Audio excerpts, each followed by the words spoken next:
ওটা হলো শয়তান রে, ওটা শয়তান মানুষের রূপে তোর মাল চুরি করতে আসে রে, ওরে খেপা ওটা হলো শয়তান।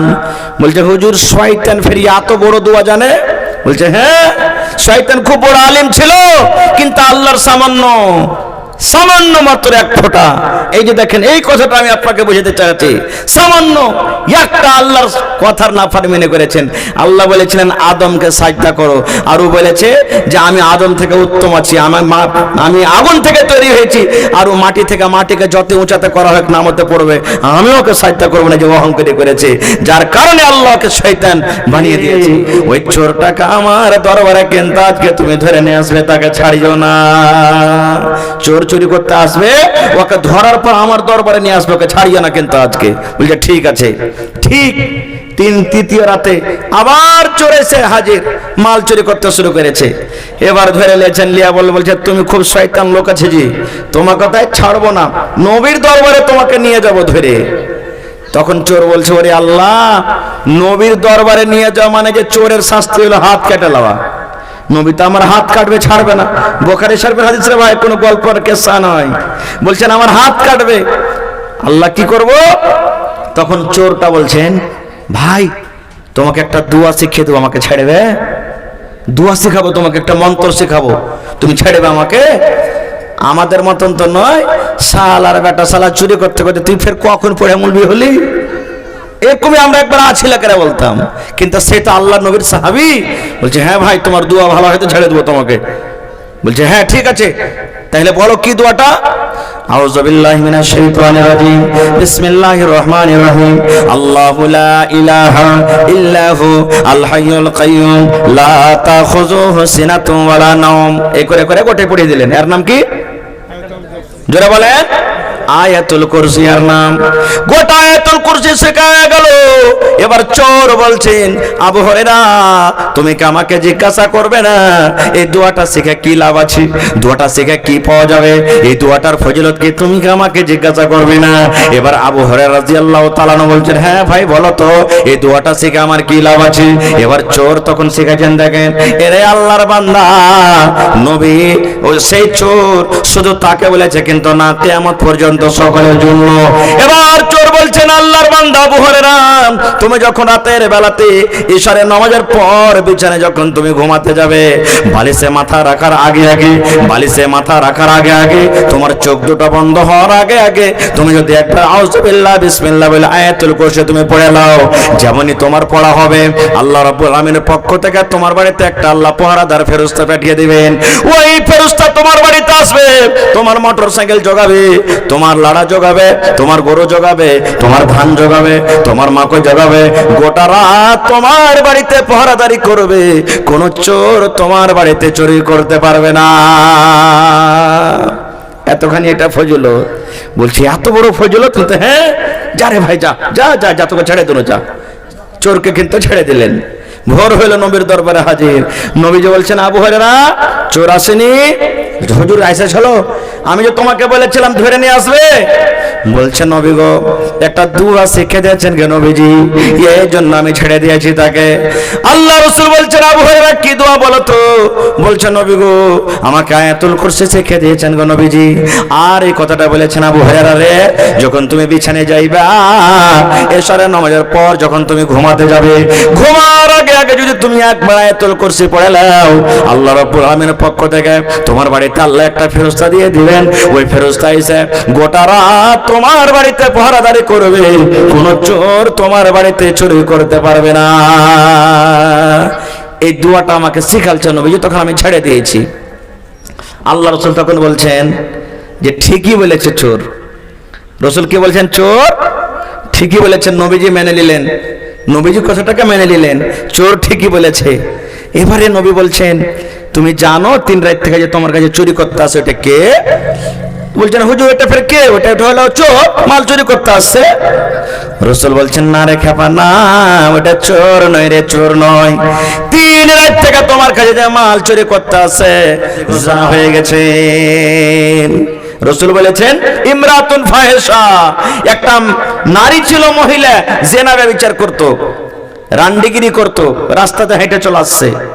আস্তে আস্তে গরমের টাইম, পিপাসা লেগেছে, দেখছে রাস্তাতে একটা কুকুর ইন্দারার পাঞ্জরে পাঞ্জরে। এখন ইন্দারা নাই, কিন্তু আগেকার আমার নানারা যারা বয়স্ক মানুষ আছেন ইন্দারাতে তুলে পানি খেয়েছে। ইন্দারার পাঞ্জরে পাঞ্জরে ঘুরছে, পানি এত পিপাসা লেগেছে কুকুরকে জিভে বের করে দিয়েছে, গলা শুকিয়ে গেছে, কাদা চাটছে, মাটি চাটছে পিপাসার কারণে কুকুরটা। এবার সেই জানিয়া মেয়ে ছেলে, রান্ডি মেয়ে ছেলেটার দয়া হয়ে গেল দিলে, আরে আমাদেরকে যখন পিপাসা লাগে কত কলজে শুকিয়ে যায়, আর একটা আবলা জানোয়ার কুকুর এই পানি পান করার জন্য এত পিপাসা লেগেছে, মাটি চাটছে, কাদা চাটছে, জিভে বের করে দিয়েছে, না আমি একে পানি পান করাবো। আর সামান্য একটু দিলে নিয়াত করছে কি জানেন, আল্লাহ যে জীবনে কত জেনা করেছে, জীবনে আমার দ্বারাতে কত ভুল হয়েছে, আল্লাহ দুনিয়ার কোন লোক জানতে না গেল, আল্লাহ তুমি জানো। মাবুদ রে, আমি এই কুকুরকে পানি পান করাচ্ছি, আল্লাহ এই আমলটার কারণে, নেকিটার কারণে আল্লাহ আমার জীবনের জেনার গুনাহকে তুমি মাফ করে দাও। এটাই উদ্দেশ্য। এবার সুবহানাল্লাহ, দেখছে তো ডোলও নাই, রশ্মিও নাই, পানি কি দিয়ে টলবে? ইন্দারা থেকে বিনা ডোল বিনা রশ্মিতে পানি তোলা হবে ভাই? হবে না। এবার মুহাদ্দিসিনে কেরাম বলছেন যে ও টোনা বানাইলো, ওর কাছে একটা ওড়নি ছিল, ওড়নির টোনা বানাইলো। আমরা টোনা থেকে ভুজা যে খেয়েছি আগে, খুব ভুজা খেয়েছি, ওরকম টোনা বানালছে। আর কোন রকম এইরকম ভাবে ডুবিয়ে ডুবিয়ে ডুবিয়ে টোনাতে একটুখানি অল্প পানি উঠেছে। পানি ওঠার পর পা দিয়ে একটা গর্ত করলেন, গর্ত করার পর ওই গর্তখানে ঢেলে দিলে পানি। দেখবেন কুকুর জিভ বেঁধে ছেটে ছেটে খাইবে, মার দেন, পানি দেন, যাই দিবেন। আর এমনি জানোয়ার মানে গরু হলো, ভুঁস হলো, ছাগল বকরি হলো, চুম করে খাবে, তো জিভ বেঁধে ছেড়ে ছেড়ে ছেড়ে ছেড়ে পানি পান করতে লেগেছে। এবার পানি পান করতে করতে যখন কুকুরের মনটা শান্তি হয়েছে, হাঁপিটা যখন বন্ধ হয়ে গেছে, কাদা চাটা বন্ধ হয়ে গেছে, ওরে আল্লাহ কুকুর যখন পেট ভরে পানি পান করেছি, যখন কুকুরের মনটা শান্তি হয়েছে, আল্লাহর নবী বলেছেন উম্মত রে, একটা মহিলা যে জেনা ব্যভিচার করে বেড়াইতো, জীবনে কত নিজের ইজ্জতকে, জীবনে নিজের কত শরমগাকে অপার পুরুষকে অপার বেটা ছেলের সামনে বিক্রি করেছে, কিন্তু সামান্য একটা আমল, সামান্য একটা কুকুরকে পানি পান করার জন্য আল্লাহ রাব্বুল আলামিন তার জীবনের গুনাহকে maaf করে দিলেন। আজকে বলবো এখানে সাথে একটা কথা, মুসলমান কুকুর কত বড় নাপাক জানোয়ার।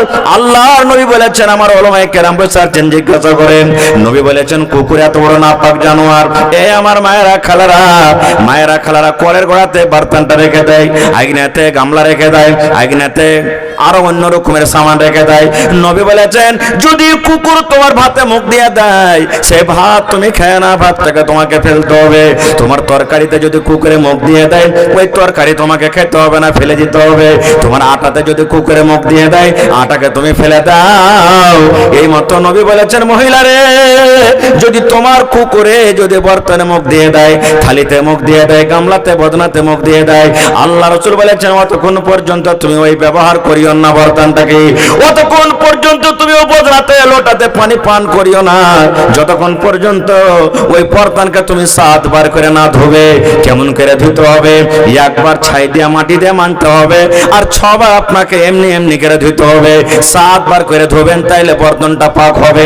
এবার আপনাকে বলবো মুসলমান, কুকুর এত বড় নাপাক জানোয়ার, সেই কুকুরকে পানি পান করায় যদি আল্লাহ জীবনের গুনাহ maaf করতে পারে রে বন্ধু, তবে আল্লাহর ঘর বানাবেন, আল্লাহর ঘর তৈরি করবেন, আল্লাহর ইবাদতের জন্য আল্লাহর ঘর বানাবেন। তবে বলেন আল্লাহ রাব্বুল আমিন এই ঘরের বিনিময়ে আপনার জীবনের গুনাহ maaf করবেন কি করবেন না? করবেন না? করবেন না? মাদ্রাসাতে আপনার মাদ্রাসা আছে না নাই? বড় মাদ্রাসা আছে, ওরে আল্লাহ মাদ্রাসাতে কত ছেলেরা পড়ালেখা করছে। ভাইরে, কুকুরকে যদি পানি পান করে আল্লাহ জীবনের গুনাহ maaf করতে পারে, তাহলে একটা ছেলেকে নিজের বেটার মনে করে, নিজের ছেলে মনে করে একটা জাগের খাইয়ে, তাহলে বলেন নেকি মনে করে ছেলেটাকে আপনি ভাত দিলেন, রুটি দিলেন, খেতে দিলেন, 3 টাইম নিজের ছেলের মতন করে আদর করলেন, বলেন এই ছেলেটাকে খানা খাইয়ে আল্লাহ রাব্বুল আমিন আপনার জীবনের গুনাহকে maaf করবেন না? করবেন না? করবে না? করবে না? জোরে বলেন, করবেন না? করবেন না? সুবহানাল্লাহ। শুধু নেকির উদ্দেশ্য আছে ভাই, একটুখানি নিয়াত করলেন। দেখেন আর একটা আমল শুনেন, আল্লাহ রাসূল সাল্লাল্লাহু আলাইহি ওয়াসাল্লাম একদিন ফজরের নামাজ পড়ে বসে আছেন, সুবহানাল্লাহ। নামাজ টামাজ পড়ে মুক্তাদি থেকে ঘুরে গেলেন। নবীজি বলছেন, বেলাল, ও বেলাল, তুমি কোথায় আছো? এসো, আমার সামনে এসো। বেলাল হাজির হয়ে গেলেন। দয়ার নবী বললেন, বেলাল রে, তুমি জীবনে কোন এমন আমল করবে বাবা, সেই আমলটার কারণে আমি নবী তোমাকে জান্নাতের ভিতরে দেখলাম। শুধু জান্নাতের ভিতরে দেখলাম না, তুমি আমার আগে আগে মনে হয় খড়ম পেয়ে দিয়ে হাঁটো। খড়ম বোঝেন না? আগেকার মানুষেরা খড়ম পেয়ে দিত। নবী বলছেন, বেলাল, আমি তোমাকে জান্নাতের ভিতরে দেখলাম, তুমি হাঁটছো। আমি পেছন থেকে নজর করলাম, এটা কার পায়ের আওয়াজ আসছে, কে হাঁটছে খড়ম পেয়ে দিয়ে জান্নাতের ভিতরে। আমি পিছনে পিছনে যে তোমাকে দেখলাম বেলাল, সেটা হলো তুমি।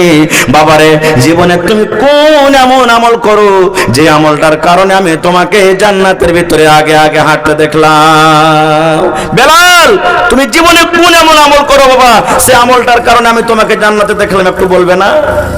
বেলাল রাদিয়াল্লাহু তাআলা বলছেন, হুজুর, এরকম তো কিছু দেখতে পাই না। আপনার সাথে নামাজ পড়ছি, রোজা করছি, তেলাওয়াত, জিকির, আজকার এগুলোই করছি, আর তো এরকম কিছু দেখতে পাই না। রাসূল বলছেন, না রে বাবা না, ভালো করে তুমি স্মরণ করো, তুমি একটা আমল করো, যে আমলটার কারণে আমি তোমাকে জান্নাতের ভেতরে দেখলাম। বাবারে, আমলটা কি একটু তুমি বলো তো। এবারে ভাবা চিন্তা করে বেলাল বলছেন, আল্লাহ নবী গো, জীবনে এখন আমি আমল করি গো নবীজি। আপনারাও করবেন ইনশাআল্লাহ, আপনারাও আল্লাহ জান্নাত দিবে। বলবেন কি? বেলাল বলছেন, আল্লাহ নবী গো, আমার যখন যখন ওযু করার মন হতো গো নবীজি, আমার যখন ওযু করার মন হতো, এখন আমি ওযু করব। নামাজের টাইম হোক কিংবা নামাজের টাইম নাই হোক, বেলা 8টা হোক কিংবা জোহরের টাইম হোক, বেলা 2টা হোক কিংবা বেলা 9টা হোক, যখন যখন আমার ওযুর মন হতো নবী গো, আমি ওযু করতাম। আর ওযু করার পর আমার মনে মনে এটা চিন্তা ভাবা হতো, আমি ওযু করে কেন শুধু ছেড়ে দেব? না না, ওযুর আমি হক আদায় করে দিই। এবার আমি ওযু করার পর আল্লাহর ঘর মসজিদে আমি চলে যেতাম। আর আল্লাহর ঘরে যাওয়ার পর নবী গো, আমি নেকি মনে করে 2 রাকাত আমি নফল নামাজ আদায় করতাম, 2 রাকাত আমি নামাজ পড়তাম। এটা আমার জীবনের একটা আমল। আল্লাহ রাসূল বলছেন, বেলাল রে, তোমার এই আমলটাকে আল্লাহ এত ভালোবেসেছেন, তোমার আমলটাকে আল্লাহ এত ভালোবেসেছেন, এই তোমার আমলটার কারণে আমি নবী তোমাকে দেখলাম জান্নাতের ভিতরে, তুমি আমার আগে আগে হাঁটছো। নারে তাকবীর, সুবহানাল্লাহ। এই আমার মায়েরা, খালারা, ভাইয়েরা, জীবনের আমল বানিয়েলেন আপনি, আমল বানিয়েলেন। নামাজের টাইম হয়নি, জোহর আগে চলে গেছেন আপনি, 8 ঘন্টা আগে, সুবহানাল্লাহ, টাইম এখনো আছে, যে বসে যান না, 2 রাকাত সুন্নাত পড়ে বসে যান আপনি। আসরের নামাজে চলে গেছেন আপনি, আসরে তো আগে পিছে সুন্নাত নেই, আপনি চলে গেলেন। নামাজ এখানে জামাতের টাইম আছে, 2 রাকাত সুন্নাত পড়ে আপনি বসে যান।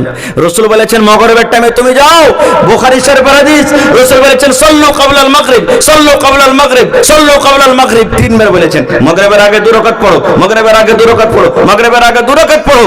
মানে কি, আজানের পরে যেমনই আজান শেষ হলো, দোয়া পড়ার পর মাগরিবের আগে 2 রাকাত নামাজ চালু করে দিলেন। সুন্নাত পড়ার পর আপনি জামাত শুরু করেন। এতে কি হবে? আপনি নেকি পেয়ে নিলেন, হাদিসের পর আমল হলো। আর যে ভাইরা ওযু টোযু করছে, পেশাব পায়খানা দেখেছে, ওরা যাতে জামাতটা ধরতে পারে। আল্লাহ রাসূল একটা হাদিস আছে জানেন? সুবহানাল্লাহ। এ ভাই, ছোট ছোট আমল, কিন্তু একে ছোট মনে করতে হবে না। আল্লাহ রাসূল বলেছেন, 24 ঘন্টার মধ্যে যারা 12 রাকাত নামাজ পড়বে, কয় রাকাত? 12 রাকাত নামাজ পড়বে, সুন্নাত পড়বে, আল্লাহ রাসূল বলেছেন, আল্লাহ রাব্বুল আমিন তার জন্য জান্নাতের ভিতরে একখান ঘর বানিয়ে দিবেন। কয় রাকাত? 12 রাকাত। কখন কখন 12 রাকাত? ফরজের আগে 2 রাকাত পড়বেন, জোহরের আগে 4 রাকাত পড়বেন, আর জোহরের নামাজের পর 2 রাকাত পড়বেন। কয় রাকাত হলো? জোরে বলেন। 8 হয়ে গেল। ফজরের আগে 2 রাকাত, আর জোহরের আগে 4 রাকাত, আর জোহরের পর 2 রাকাত। কয় রাকাত হলো? 8। মাগরিবের পরে 2 রাকাত, কয় হলো? আর এশারের পরে 2 রাকাত, কয় রাকাত হলো? সুবহানাল্লাহ। রাসূল বলেছেন, যারা 12 রাকাত নামাজ পড়বেন, আল্লাহ রাব্বুল আমিন তার জন্য জান্নাতের ভিতরে ঘর বানিয়ে দেবেন। কিন্তু আর একটা কথা বলে দিই, 4 রাকাত যে পড়বেন আপনি জোহরের আগে, তো 2 রাকাত করে পড়ে সালাম ফিরবেন। 2 রাকাত করে সালাম ফেলে দিলে আবার 2 রাকাত পড়বেন, 2 রাকাত করে পড়বেন, এক সালামে 4 রাকাত পড়বেন না। এটা হলো উত্তম আফজাল তরিকা। ভাইরে, আজকে দেখেন আপনাদের ইফতারির টাইম চলছে না, চলে না? এই যে এখন গেল রমজান মাস, ইফতারের সময়, ইফতারিতে দেখবেন, যখন ইফতারির যেখানে ভোজ হয়, আপনার এলাকাতে কি আছে না আছে জানি না, মেলা জায়গাতে আমাদের এলাকাতে দেখতে পাই, যে লোকটা খাজিনদার খানা খাওয়াবে ও মগরবের সুন্নাত আর পড়বে না, মানে খাওয়ার মানে এতে ও সুন্নাত পড়ে চলে গেল। বা কত লোককে দেখবেন ও শুধু ফরজ খান্ড আদায় করলে সুন্নাত ছেড়ে বাড়ি চলে গেল। জুমার দিনও দেখবেন ও 2 রাকাত পড়বে, হাঁটলো রিকেরা বাড়ি না, সুন্নাত পড়ে গেলে সুন্নাতে মক্কাদের ভাই ছাড়লে গুনাহগার হবেন, জেনে শুনে কেনে ছাড়বেন ভাই। একটুখানি কিন্তু আপনি কষ্ট করে পড়েন, বদলা কি আল্লাহ জান্নাত দিবেন। আর জান্নাতে কি পাবেন? দুনিয়ার ভিতরে সব থেকে ভালো জায়গা কি বলেন তো আপনারা? দুনিয়ার ভিতরে সব থেকে আল্লাহর নিকটে ভালো জায়গা কি? মসজিদ, আল্লাহর ঘর মসজিদ, হাদিসের কথা। আর ওর বিপরীত উল্টা, সব থেকে খারাপ জায়গা কি বলেন? মাওলানা তো বলে দিলেন কি খারাপ জায়গা? বাজার। আল্লাহর নিকটে সব থেকে খারাপ জায়গা হলো কি? কিন্তু আজ ভিড় কোনটা বেশি আছে বলেন? হ্যাঁ, মনে দুঃখ করবেন না, সব জায়গারই হাল এরকমই। এই যে কাল ঈদের নামাজ পড়েছি, ঈদের নামাজ পড়ে এসে যে রুমালে এমন কিটকিটে করে বান্ধা নামাজকে লটকে দিয়েছে গেটে, নামাজ রাতি থাক, আল্লাহ মাচ্চেরা খেতে ফের ইনশাল্লাহ সামনে বছর থেকে খুলবো এসে নাকি। রোজার মাসে জায়গা হলো না মসজিদে, আর এখন কত টাইম এমনি ফাঁকা চলে যাবে। সুবহানাল্লাহ। ভাইরে আমার, মসজিদ বানাতে গেলে আল্লাহ জান্নাত দিবে, আমি পরে কথা বলছি। কিন্তু বন্ধুরে, দয়ার নবী আর একটা আমল বলেছেন, উম্মত রে, জমিনের ভিতরে সব থেকে খারাপ জায়গা হলো বাজার। কিন্তু বাজারের মধ্যে একটা ফজিলত লুকিয়ে আছে উম্মত। তুমি যদি একটা আমল করতে পারো, তুমি যদি একটা নেকি করতে পারো, আল্লাহ রাব্বুল আমিন সেই আমলটার কারণে তোমার 4খানা তোমাকে নেকি দান করবেন। 4খানা ফজিলত আছে। কি নেকি? সেই কাজটা করার কারণে আল্লাহ তোমার জীবনের ছোট ছোট 10 লক্ষ গুনাহকে আল্লাহ মাফ করবেন। কত গুনাহ? 10 লক্ষ গুনাহ আল্লাহ মাফ করবেন। আর তোমাকে আল্লাহ রাব্বুল আমিন 10 লক্ষ নেকি দান করবেন। 3 নম্বরে আল্লাহ রাসূল বলেছেন, তার জন্য 10 লক্ষ মর্তবা দরজাকে আল্লাহ উঁচা করে দিবেন, এবং জান্নাতের ভিতরে তার জন্য এখন ঘর বানিয়ে দিবেন। 4খান ফজিলত। এ আমার মায়েরা খারারা শুনেন ভাইয়েরা, বাজারে 4খানটা ফজিলত লক্ষ্য আছে। একটাই মাত্র দোয়া পড়িতে হবে গো মা, একটাই মাত্র দোয়া। দোয়াটা যদি পড়েন আর পড়ে যদি আপনি বাজারে ঢোকেন, বাজারে আমরা যাই না, আমি বাজার যেতে মানা করি না। আল্লাহ রাসূল বলেছেন, তুমি চা খাইতে বাজার যাও, তুমি পান খাইতে বাজার যাও, তুমি নাস্তা খাইতে বাজার যাও, তোমার বাড়িতে মেহমান এসেছে, কুটুম এসেছে, নাস্তার জন্য মুরগা মুরগির জন্য তুমি বাজার যাবে, কাপড় নেওয়ার জন্য তুমি চক যাবে, বাজার যাবে। নবী বলেছেন, উম্মত রে, যদি একটা তুমি দোয়া পড়িতে পারো, একমাত্র ছোট্ট সামান্য দোয়া, ওই দোয়াটা পড়িতে পারো উম্মত, দোয়াটা পড়ার কারণে আল্লাহ তোমার জীবনের 10 লক্ষ গুনাহকে আল্লাহ মাফ করে দিবেন। তোমার জীবনে তোমার নেকের খাতাতে 10 লক্ষ গুনাহকে লিখে দেওয়া হবে, এবং 10 লক্ষ দরজাকে আল্লাহ প্রদান করে দিবেন, এবং তোমার জন্য জান্নাতের ভিতরে এখন ঘর বানিয়ে দিবেন। লেওয়ার মনে হয় না এতখানি ফজিলত? বলবেন মাওলানা দোয়া কি? আমার সাথে সাথে মনে পড়েন, লা ইলাহা ইল্লাল্লাহু ওয়াহদাহু লা শারীকা লা, লাহুল মুলকু ওয়া লাহুল হামদ, ইউহয়ী ওয়া ইউমীত ওয়া হুয়া হাইয়্যুন লা ইয়ামুতু বিয়াদিহিল খায়র ওয়া হুয়া আলা কুল্লি শাইইন কাদির। এটা বাজারে যাওয়ার দোয়া, এটা বাজারে ঢোকার দোয়া। আল্লাহ রাসূল বলেছেন, উম্মত রে, তুমি বাজারে ঢোকার টাইমে যদি দোয়াটা পড়ে দাও, তোমার জন্য আল্লাহ জান্নাত এখন ঘর বানিয়ে দিবেন। লা ইলাহা ইল্লাল্লাহু ওয়াহদাহু লা শারীকা লা, লাহুল মুলকু ওয়া লাহুল হামদ, ইউহয়ী ওয়া ইউমীত ওয়া হুয়া হাইয়্যুন লা ইয়ামুতু বিয়াদিহিল খায়র ওয়া হুয়া আলা কুল্লি শাইইন কাদির। সুবহানাল্লাহ, কত ছোট দোয়া। আল্লাহ, আর দিনে তো 3 বার, 1 বার, 4 বার, 5 বার যাচ্ছি বাজার, যাই না? আমরা যাচ্ছি, কতখানি নেকের কাম ভাই। আর একটু আগে চলেন, আর একটা ছোট্ট দোয়া দিই, জীবনে কাম দিবে ভাই। আল্লাহ রাসূল বলেছেন, আয়াতুল কুরসি জানছেন না? জানেন না আপনারা? জানেন না? কিন্তু জানছি, কিন্তু এই দোয়াটার ফজিলত কি আমরা সবাই জানি না। সুবহানাল্লাহ। তাহলে বুখারী শরীফের আপনাদের সামনে একটা হাদিস পড়েছি। বাইতুল মাল এক জায়গাতে জড়ো করা হয়েছে। বাইতুল মাল বুঝেন? বাইতুল মাল বুঝেন না? বুঝেন না? সরকারি মাল। যেমন এই যে ফিতরা আমরা আদায় করলাম না, চাল গম যা আমরা আদায় করি, বাইতুল মাল, জাকাতের মাল এক জায়গাতে আল্লাহ রাসূলের সামনে জড়ো করা হয়েছে। এবার মালের পহরাদারি করবে। রাসূল বলছেন, হ্যাঁ গো, কে তোমরা মালগালা জোগাবে?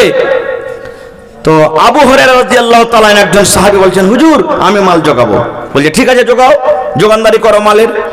সব শুতে আছেন, আবু হুরায়রা মালের কাছে আছেন, মালের পহরাদারি করছেন।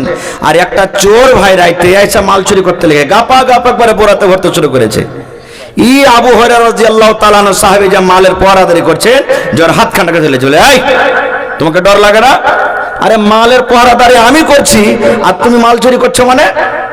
বলছে ভাই রে, ছেড়ে দে রে ভাই, ছোট ছোট ছেলে পেলে বাড়িতে, তারা না খেয়ে আছে, ক্ষুধার কারণে কাঁদছে ভাই, তাদের কান্না সহ্য না করতে পেরেছে যে চুরি করতে। ভাই আর আসবো না, খো আমার আপনার মতন তো নয়। ছেড়ে দিলেন, দয়া হয়ে গেল ভিতরে, আসবে না তো? না তো না আসবো না। ঠিক আছে যাও। চলে গেলেন। ভোর হলো, আল্লাহ রাসূল সাল্লাল্লাহু আলাইহি ওয়াসাল্লাম কাছে চলে গেলেন আবু হুরায়রা। আল্লাহ জানিয়ে দিয়েছেন নবীকে। নবী যে বলছেন, আবু হুরায়রা রাইতে কি হয়েছে তোমার সাথে? বলছে হুজুর আপনি জানেন? বলছে জানবো না, আল্লাহ যে আমাকে বলেছেন।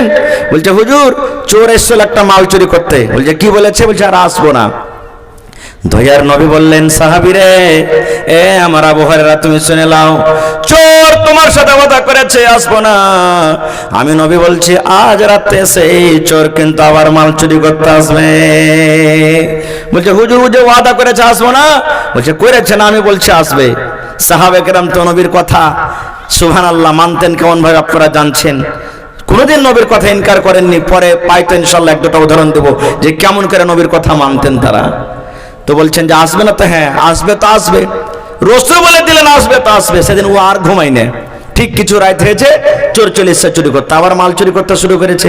হাত কান ধরে বলছে, হাজি তুমি যে কাল বললে যারা আসবো না, ফেরাই চলে এসছো মানে? বলছে ভাই রে, ছেড়ে দে রে ভাই, ছোট ছোট বাড়িতে ছেলে মেয়ে আছে, না খেয়ে মরছে, তাদের ক্ষুধা সহ্য করতে পারিনি রে ভাই, মাল চুরি করতে এসেছি। বলছে আসবে না তো? না তো না। সেদিনও ছেড়ে দিলেন। ভোর হলো, নবীজি বলছেন আবু হুরায়রা চোর আসেনি?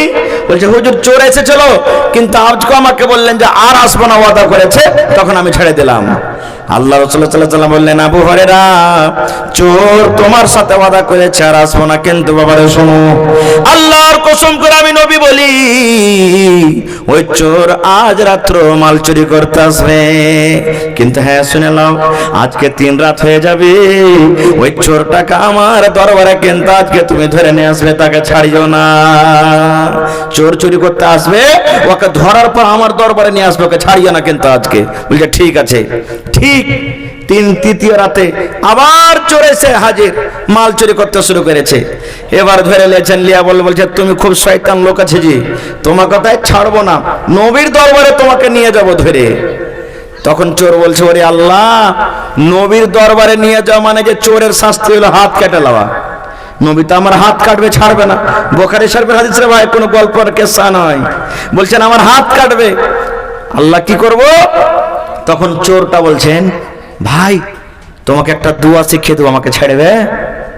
দোয়া শেখাবো তোমাকে, একটা মন্ত্র শেখাবো, তুমি ছেড়েবে আমাকে? আমাদের মতন তো নয়, শালার বেটা শালা চুরি করতে করতে তুই ফের কখন পড়ে মুলবি হলি, এরকমই আমরা একবার আছি লেকেরা বলতাম। কিন্তু সে তো আল্লাহ নবীর সাহাবী। বলছে হ্যাঁ ভাই তোমার দোয়া ভালো হয়তো ছেড়ে দেবো তোমাকে। বলছে হ্যাঁ ঠিক আছে, তাহলে বলো কি দোয়াটা? আউযু বিল্লাহি মিনাশ শাইতানির রাজিম, বিসমিল্লাহির রহমানির রহিম, আল্লাহু লা ইলাহা ইল্লাহু আল হাইয়ুল কাইয়ুম লা তাখুযুহু সিনাতুন ওয়ালা নাওম। এই করে করে গোটে পড়ে দিলেন। এর নাম কি? জোরে বলেন। আয়াতুল কুরসি এর নাম।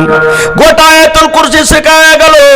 এবার চোর বলছেন, আবু হুরায়রা তুমি কি আমাকে জিজ্ঞাসা করবে না এই দোয়াটা শিখে কি লাভ আছে, দোয়াটা শিখে কি পাওয়া যাবে, এই দোয়াটার ফজিলত কি, তুমি কি আমাকে জিজ্ঞাসা করবে না? এবার আবু হুরায়রা রাদিয়াল্লাহু তাআলা বলছেন, হ্যাঁ ভাই বলো তো এই দোয়াটা শিখে আমার কি লাভ আছে। এবার চোর তখন শিখেছেন, দেখেন এরে আল্লাহর বান্দা নবী, ওই সেই চোর শুধু তাকে বলেছে কিন্তু না, কিয়ামত পর্যন্ত সকলের জন্য। এবার চোর বলছেন, আল্লাহর বান্দা আবু হুরায়রা তুমি যখন রাতের বেলাতে ইশারের নামাজের পর বিছানায় যখন তুমি ঘুমাতে যাবে, বালিশে মাথা রাখার আগে আগে, বালিশে মাথা রাখার আগে আগে, তোমার চোখ দুটো বন্ধ হওয়ার আগে আগে তুমি যদি একটা আউযু বিল্লাহ বিসমিল্লাহ বলে আয়াতুল কুরসি তুমি পড়ে নাও, যেমনই তোমার পড়া হবে আল্লাহ রাব্বুল আমিনের পক্ষ থেকে তোমার বাড়িতে একটা আল্লাহ পাহারাদার ফেরেশতা পাঠিয়ে দিবেন। ওই ফেরেশতা তোমার বাড়িতে আসবে, তোমার মোটরসাইকেল জোগাবে, তোমার তোমার লাড়া জোগাবে, তোমার গরু জোগাবে, তোমার ধান জোগাবে, তোমার মাকে জোগাবে, গোটা রাত তোমার বাড়িতে পহরাদারি করবে, কোন চোর তোমার বাড়িতে চুরি করতে পারবে না। এতখানি এটা ফজিলত। বলছি এত বড় ফজিলত? হ্যাঁ, যা রে ভাই, যা যা যা যা, তোকে ছেড়ে দিল, যা। চোরকে কিন্তু ছেড়ে দিলেন। ভোর হইল, নবীর দরবারে হাজির। নবীজি বলছেন, আবু হুরায়রা, চোর আসেনি? হুজুর এসেছিল, আমি যে তোমাকে বলেছিলাম ধরে নিয়ে আসবে। বলছে, নবী গো, একটা দোয়া শিখে দিয়েছেন কে নবীজি, এই জন্য আমি ছেড়ে দিয়েছি তাকে। আল্লাহ রাসূল বলছেন, আবু হুরায়রা কি দোয়া বলো তো? বলছে, নবী গো, আমাকে আয়াতুল কুরসি শিখে দিয়েছেন গো নবীজি। আর এই কথাটা বলেছেন, আবু হুরায়রা রে, যখন তুমি বিছানায় যাইবা, এশারের নামাজের পর যখন তুমি ঘুমাতে যাবে, ঘুমার আগে আগে যদি তুমি একবার আয়াতুল কুরসি পড়ে নাও, আল্লাহ রাব্বুল আলামিনের পক্ষ থেকে তোমার বাড়িতে আল্লাহ একটা ফেরেশতা দিয়ে দিবেন। ওই ফেরেশতা এসে গোটা রাত তোমার বাড়িতে পহরাদারি করবে, কোন চোর তোমার বাড়িতে চুরি করতে পারবে না। এই দোয়াটা আমাকে শিখালছেন নবীজি, তখন আমি ছেড়ে দিয়েছি। আল্লাহ রাসূল তখন বলছেন যে ঠিকই বলেছে চোর। রাসূল কি বলছেন? চোর ঠিকই বলেছেন। নবীজি মেনে নিলেন, নবীজি কথাটাকে মেনে নিলেন, চোর ঠিকই বলেছে। এবারে নবী বলছেন, তুমি জানো 3 রাত থেকে যে তোমার কাছে চুরি করতে আসে, এটা কে?